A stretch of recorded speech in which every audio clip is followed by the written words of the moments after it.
First 4 Days podcast. I'm going to be having a very special guest today. We're just going to be asking a few questions and let him give his point of view and kind of tell about how he got started with everything. So I hope you enjoy it, and if you have any questions, just let us know. Okay, so we're here with our special guest. This is Dr. Harrell. He's our doctor. He's been here with us for like 9 years, and everyone loves him. He's amazing. He's been great. Also, it's his birthday today, so make sure you wish him a happy birthday. So we're just going to ask him a couple of questions that people may be curious about, and just some good background for everybody to know that loves him so much. So first is just pretty much an introduction. So can you tell us a little about your background and what inspired you to work in addiction recovery? Well, before I go into that, I just want to say thanks to all my wonderful patients. I know you struggle, and it's my personal mission to make things as good for you as I possibly can. And in all my years of treating people with drug addiction, I don't believe I've ever had anyone, when asked how they got started, just say, well, I was bored. Yeah. And I thought I'd run my life. No, that's not it at all. And it is extremely difficult to deal with. And I think my patients have a great deal of courage and moral strength, and they inspire me more than the other way around, I'm sure. They may not know that, but that is true. And I think my staff feels the same way, and I'm blessed to have all the people at Clinic 5, which are just wonderful folks, and I couldn't be happier to be working here until I can't work anymore. Okay, now, how I got started. Yes. Little segue there. Most of my career I was a radiologist, and I did a lot of interventional procedures, so I didn't have a whole lot of patient contact. But growing up in a little tiny town in Tennessee, you kind of knew everybody, and if you didn't throw your hand up when you passed somebody in the car, well, what's wrong with you? You must be stuck up or something. Anyway. And honestly, being in Tennessee, probably most of us were related in one way or another. And I'll let all you Alabama people enjoy that laugh. Of course, I say the same thing to my Tennessee friends about Alabama, so don't come after me for that.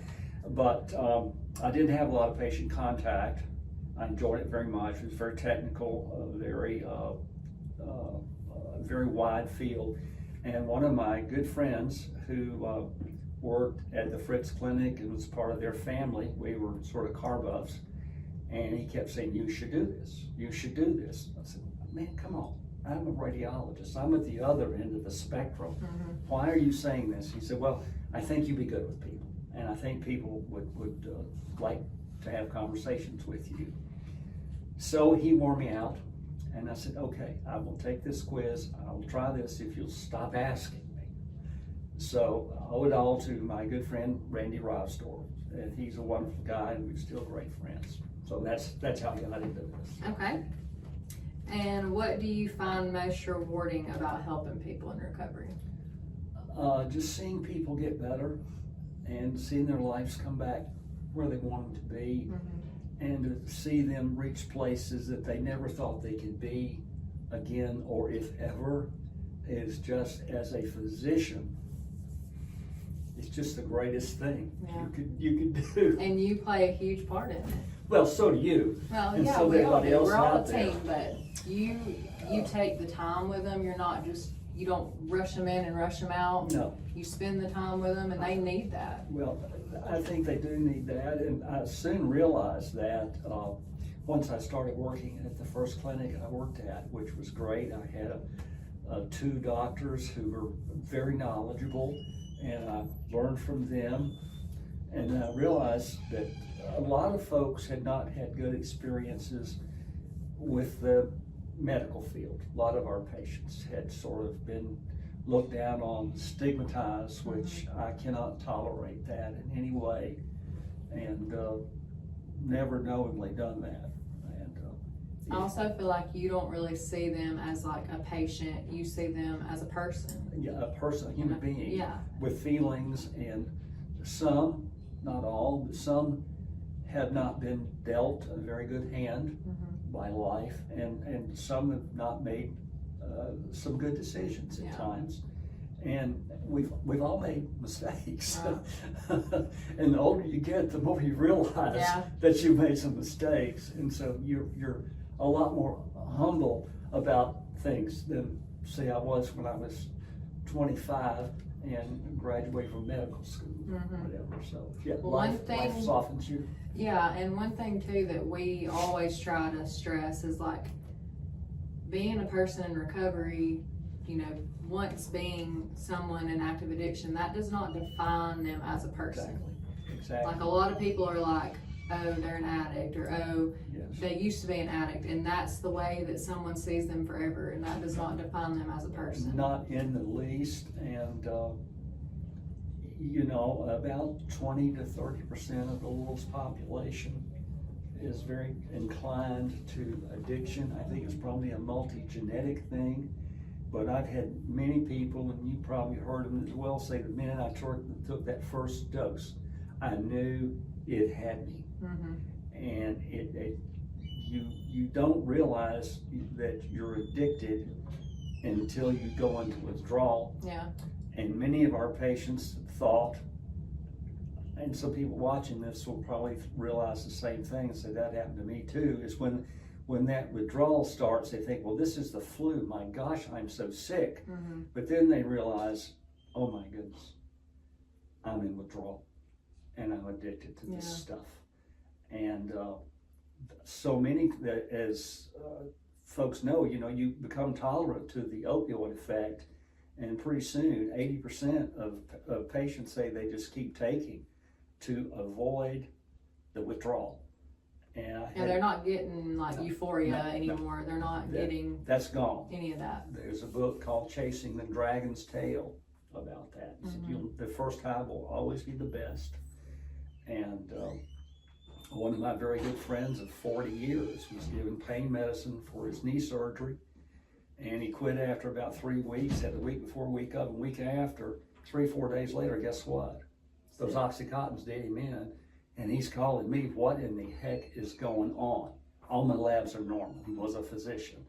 And I named a few diseases. No, my labs are normal. No, my labs are normal. And he was too embarrassed to tell me that he'd been on Oxycontin and he'd stopped it. The next day, he called me and said, I got to figure out, what was it? He said, well, it was opioid withdrawal. He said, I was too embarrassed to tell you. So he got back on it and tapered himself off.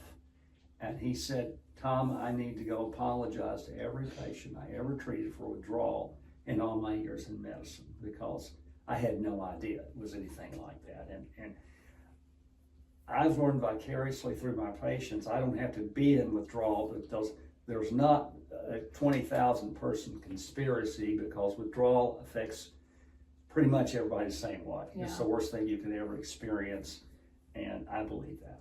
And that just goes to show how quickly someone can be dependent on a medication. Like he was only on it for 3 weeks, and he was already fully dependent on that medication and did not even know it. Yes. People think you have to be using for years and years of, you know, just hardcore drugs to go through withdrawal and be addicted to something. That's not true. Well, the Sackler family, Purdue Pharmacy, oxycodone, the codone is because it's continuous release. It's non-addicting, doctors.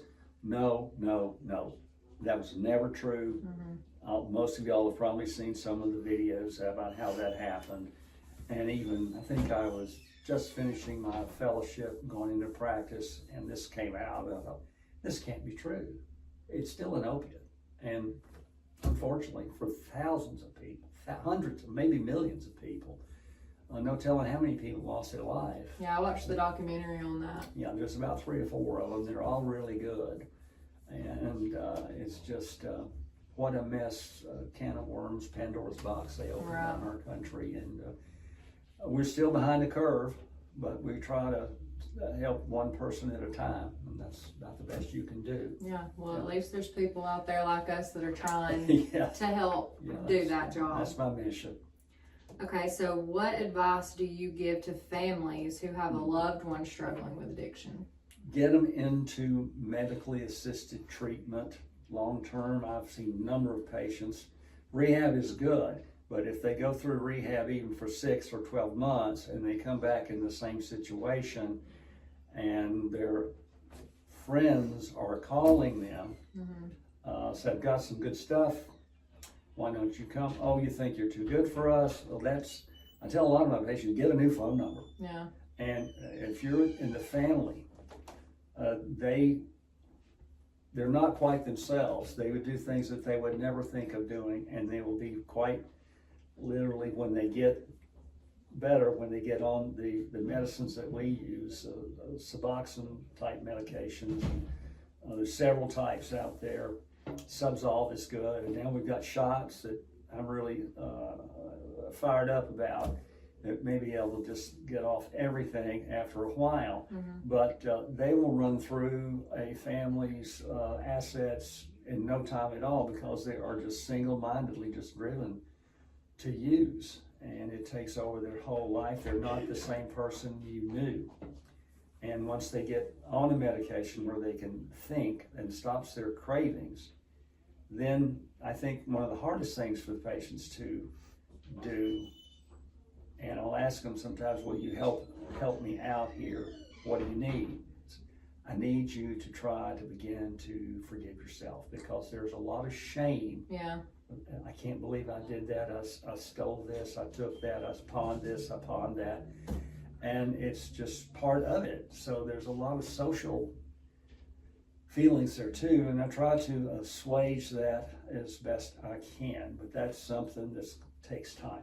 Well, I know you've always been really good too about, like, if someone has a family member that doesn't agree with, they think it's just like trading one thing for another, they don't agree with it, letting them come in with the patient and kind of have that, what we do and how it works, explain to them to kind of get the, a loved one on board, to where they're there to support them and not still be just, hounding them. Well, yeah, they're not trading one drug for another.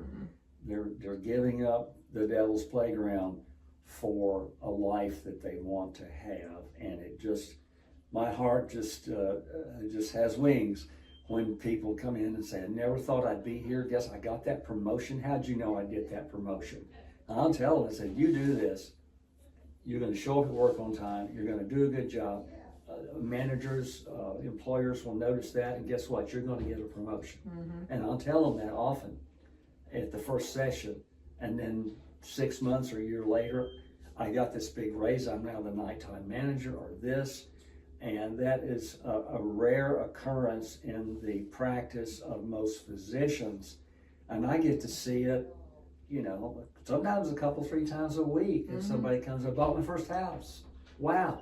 Yeah, we get to celebrate small victories and huge ones. Yeah, exactly right. Or I got back together, my family's accepting me, my children whom I've been isolated from are coming to see me now, and vice versa, and they're really proud of me. And guess what? I'm proud of what I've done too, and I encourage them. I tell them I'm proud of them.